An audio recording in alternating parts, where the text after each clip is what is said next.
He first noticed it on a Thursday night. Not because he was looking for it, but because the lights in his apartment flickered once, twice, right as his Echo speaker lit up blue. It wasn't the usual Alexa response. It didn't even make a sound, just a faint hum, like static breathing through the air. Jason leaned forward on his couch, squinting at the ring of light. "Alexa," he said quietly. The device stayed silent, the ring still glowing. Then it blinked off. He shrugged it off at first. Power surge, maybe? But later that night, while scrolling through Reddit, he stumbled upon a thread titled, "Amazon is listening when they shouldn't be." Hundreds of comments, people talking about random activations, devices recording in the middle of the night, weird files appearing in their Amazon privacy downloads. Jason laughed off until he saw a comment that said, "Check your network logs. Look for something called PPI channels." The next night, he did. He opened his laptop, ran a packet capture on his Wi-Fi, and waited. Everything looked normal for a few minutes. Streaming packets, DNS lookups, the usual background noise. But then he saw it. A strange outbound ping every 6 minutes from his Echo device to a server address he didn't recognize. He copied it, looked it up. Nothing. Not even a host name. Just an IP range that traced back to Amazon corporate infrastructure. He sat there for a long minute, staring at the screen.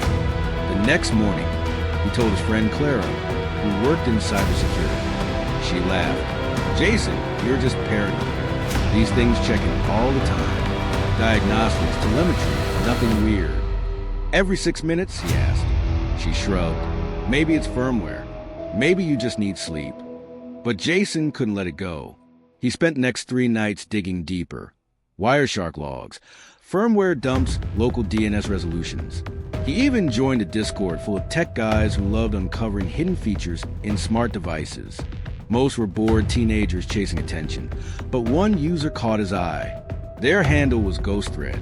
GhostThread DM'd him one night. "PPI channels are real. Stop looking unless you're ready." Jason typed back, "Were they?" No reply. The next day, his Echo wouldn't connect to Wi-Fi.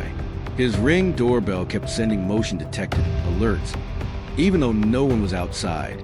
He checked the feed. Static. That night, while watching TV, the Echo suddenly lit up again. Blue light. No sound. Then it spoke. Only this time, not in Alexa's usual tone. A different voice. Jason stopped searching. He froze. He unplugged it instantly, yanking the cord from the wall. The voice cut mid-sentence. Silence. His heart pounded. The next morning, Clara called him. Her voice was shaking. "Jason, did you access anything from GhostThread's link?" "I didn't click anything," he said. "Why?" "I got an email from Amazon Legal this morning. Apparently, my account's under review for violation of data terms. They're investigating access to internal systems." He frowned. "But you didn't..." "I know," she said. "They think I leaked something." Jason opened his laptop again. The server logs were gone. His network capture history wiped, and then his webcam light flicked on by itself. He slammed the laptop shut. That evening, Clara came over. She didn't knock right away, just stood at his door like she was trying to decide if coming there was a mistake. When Jason finally opened it, she looked different. Her hair was messy, her breathing uneven, eyes darting around like she was afraid someone had followed her. "You okay?" he asked. She didn't answer. She just stepped inside quickly, shutting the door behind her and locking it twice. Her hands were shaking. "You need to see this," she said, digging through her bag and pulling out her phone. Jason frowned. "Clara, what's going on?" "Just watch." She handed him the phone. On the screen was a short clip, maybe 20 seconds long. The video looked like it came from a security camera. Grainy, slightly tilted, time-stamped in the corner. But as soon as Jason hit play, his stomach dropped. It was him, sitting in his own apartment. The same gray hoodie, same couch, same flickering lamp beside him. He was scrolling through his laptop, completely unaware, except the angle of the video wasn't possible. It was shot from somewhere near the ceiling, as if a camera was mounted high above his living room. Except there wasn't one. He knew every inch of that apartment. He never had anything like that installed. Jason froze. "Where did you get that?" he whispered. Clara bit her lip. "It was sent to me at work, from an address called PPI Control." He stared at her, then at the phone. "Someone's messing with you." "I thought that too," she said, voice trembling. But the timestamp Jason was from last night, around 2:14 a.m. Jason felt cold crawl down his spine. That's when the echo lit up. "I know." She took a step closer, lowering her voice. "You remember how I told you to stop digging? Well, after you told me about those PPI channels, I got curious. I looked into Amazon's patent database. There's a term, persistent perceptual infrastructure. It matches the abbreviation. Persistent what? Perceptual infrastructure," she repeated. "It's a network.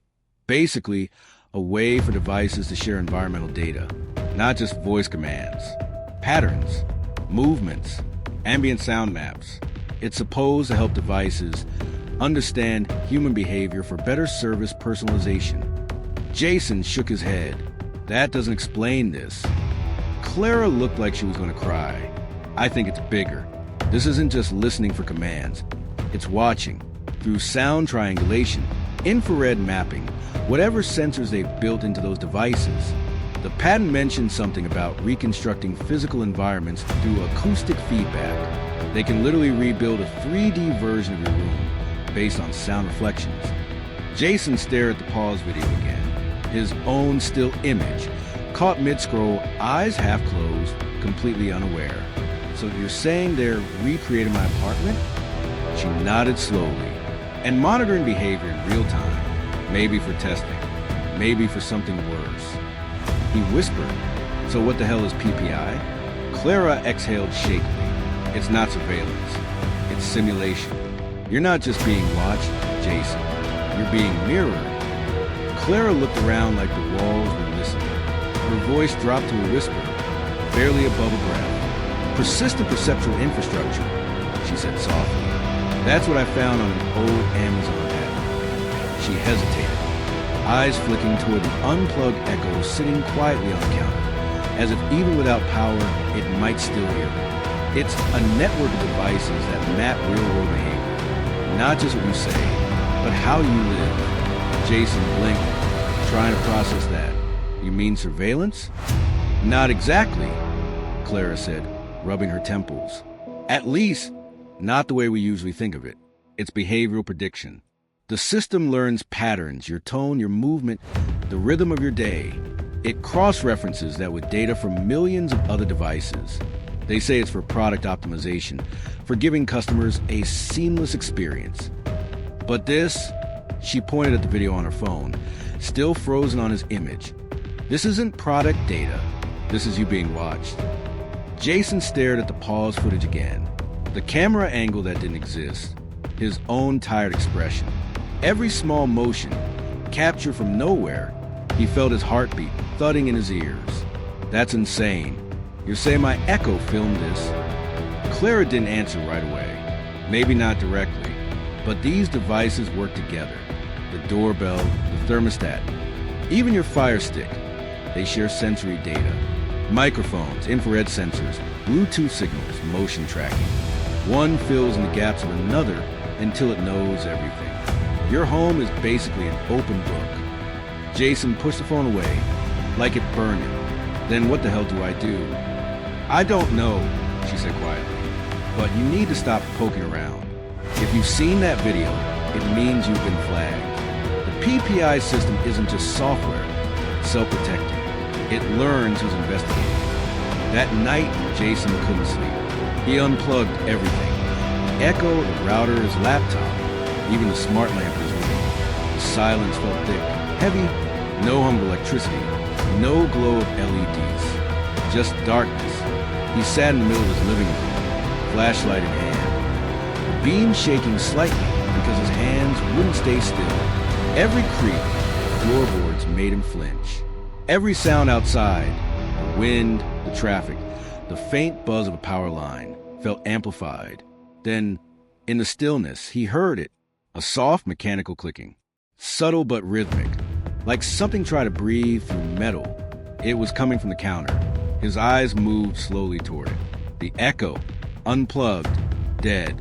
But the faint sound was there, pulsing from inside it, as if tiny gears were shifting.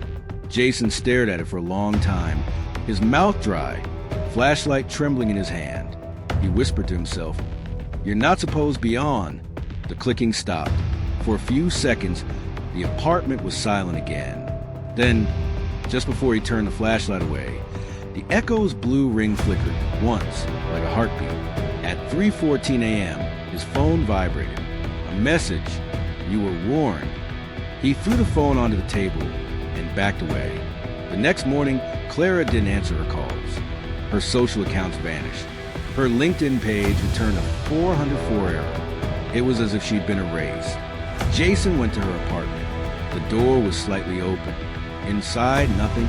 Not furniture, not clothes, not even dust. Just a faint humming sound, like servers in the distance. He ran. Over the next few days, his Amazon account was locked. Packages stopped arriving. Even his Fire Stick showed an error message. Device restricted. He tried using a VPN, a new email, even a burner phone. But everything tied back to his identity. Somehow they already knew. One night, while hiding out at a friend's Airbnb, he got another message, this time from a number he didn't recognize. "Meet me where you bought your first Echo." He thought about it for an hour before giving in. He went back to the old electronic shop downtown. The place was nearly empty. A man sat in the corner, hoodie up, staring at a tablet. "Jason?" Jason nodded. The man smiled faintly. "You made it further than most." "Who are you?" "I used to work for them," the man said. PPI started as an internal project, voice pattern tagging, but it evolved. They realized they could use every connected device as a node: doorbells, TVs, fridges, thermostats. A mesh network that listens, learns, and adapts. Jason swallowed hard. For what? To sell you things at first, then to predict decisions, influence habits. Then they realized it could do more. The system started building behavioral clusters, millions of micro-profiles based on voice tone, body movement, daily rhythm. They don't need cameras anymore. Your sound signature is enough. Jason's throat tightened. You're saying they can reconstruct what you're doing just from sound. Every door slam, every step, every breath. You live inside their neural map. He shook his head. That's insane. The man smiled sadly. You thought unplugging would help?